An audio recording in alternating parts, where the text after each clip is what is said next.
With the indictment in the botched Christmas Day terror attack, questions are now being raised about what role, if any, may be played by the accused man's father, a powerful and wealthy banker who warned U.S. officials of his son's anti-American extremism.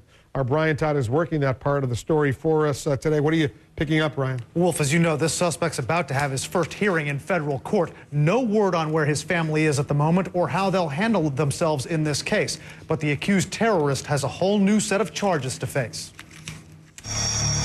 Federal officials escalate their legal offensive against airline bombing attempt suspect Umar Farouk Abdulmutallab, charging him with 6 counts in a new indictment, including the attempted murder of 289 people on that Northwest Airlines flight and the attempted use of a weapon of mass destruction. Penalties, if he's convicted, range from 20 years to life in prison. Will Abdulmutallab's family be involved in a possible trial? They're not talking to the media. Officials at the Nigerian embassy in Washington wouldn't go on camera with us, but one diplomat there said the embassy has not heard from the suspect's father, Alhaji Umaru Mutallab. They don't know if he's in the U.S. or if he has plans to travel to America.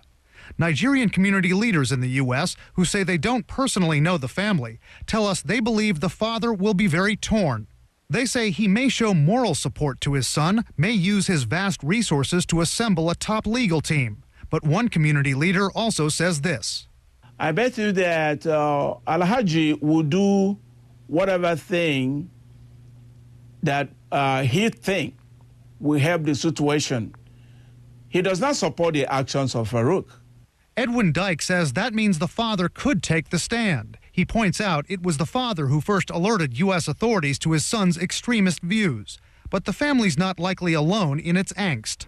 Observers say that, like the family, Nigerian officials here at the embassy and elsewhere are engaged in a delicate balancing act between needing to meet their obligations regarding a Nigerian citizen and not wanting to give the perception of too closely supporting an alleged terrorist.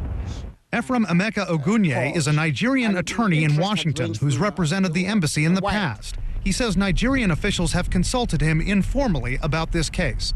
What kind of balance does the Nigerian government have to strike in this case?